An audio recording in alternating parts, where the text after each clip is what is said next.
Você sabe a diferença entre acidente de trabalho e doença ocupacional? Ao longo do tempo de contribuição, muita gente acaba desenvolvendo lesões e muitas vezes não sabem como proceder para buscar os seus direitos. É por isso que eu converso agora com a advogada previdenciária Adriana Neumann. Eu falei para o estagiário aqui que é Neumann, tu viu? Agora falei certo, Neumann, não é Neumann, Neumann. Ah, muita gente se confunde. Bom, agora sim, vamos poder explicar melhor, né? Então, o que é de fato doença ocupacional? Porque acidente de trabalho o pessoal já está mais adaptado, né? Isso, A doença ocupacional nada mais é do que a doença adquirida em razão do ambiente de trabalho que a pessoa frequenta, né?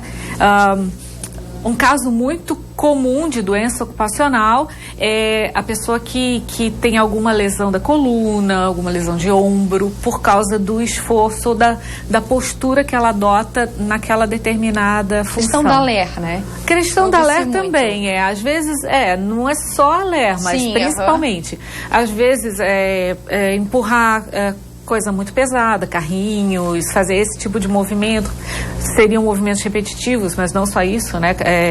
Sobrecarregar a coluna, levantando peso acima do permitido.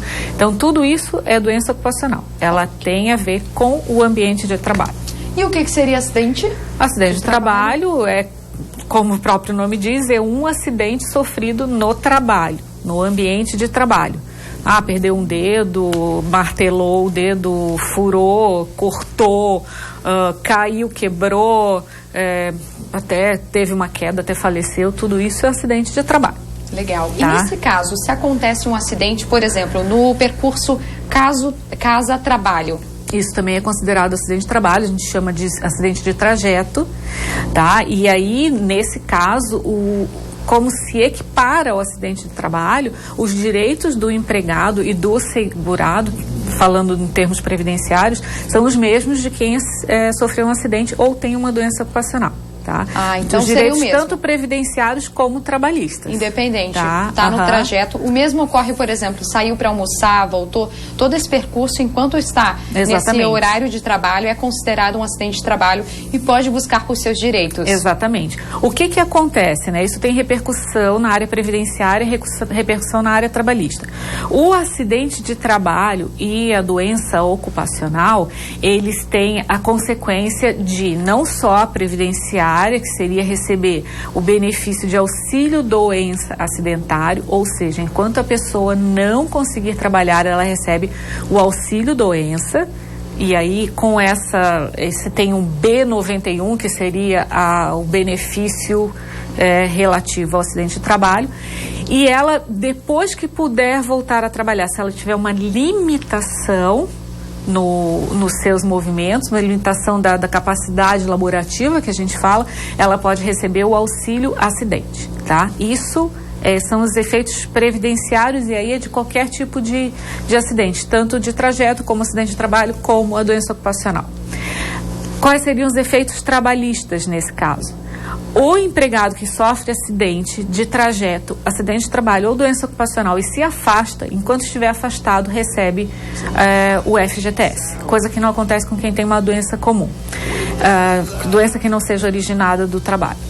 E no caso de acidente e doença ocupacional, se ficar comprovado que a culpa não foi dele, né, que ele não teve a participação no acidente, ele ainda tem o direito de pleitear uma indenização por dano moral, dano extrapatrimonial, como a gente fala, às vezes dano estético, às vezes um pensionamento, se ele realmente ficou incapacitado de trabalhar, do seu empregador. Bacana. E tem pergunta no WhatsApp, vamos dar uma olhada. Vamos lá. Participação do pessoal de casa. O Cláudio: estou afastado por acidente de trabalho desde 2008 e não estão depositando o FGTS. Será que eu tenho esse direito? Exatamente o que a gente falou agora.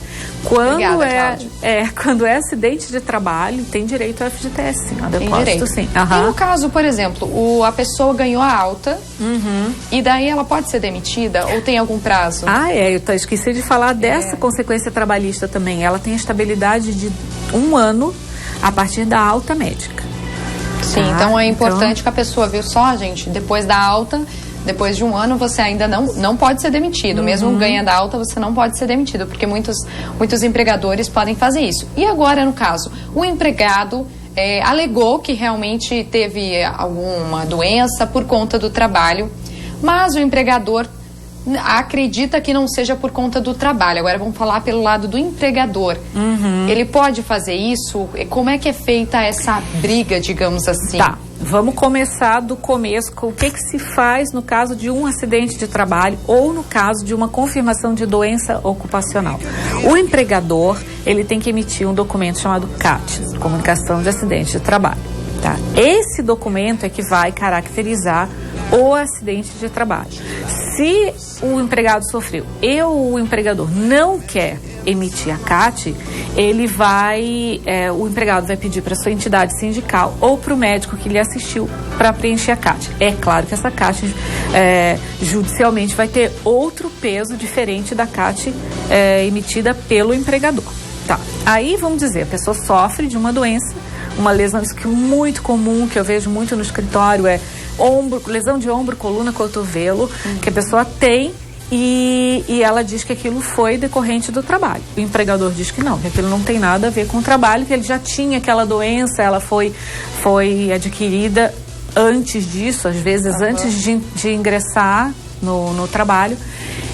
O que vai acontecer? O empregado entra com uma ação trabalhista e aí a discussão é pericial. Pericial, tá certo.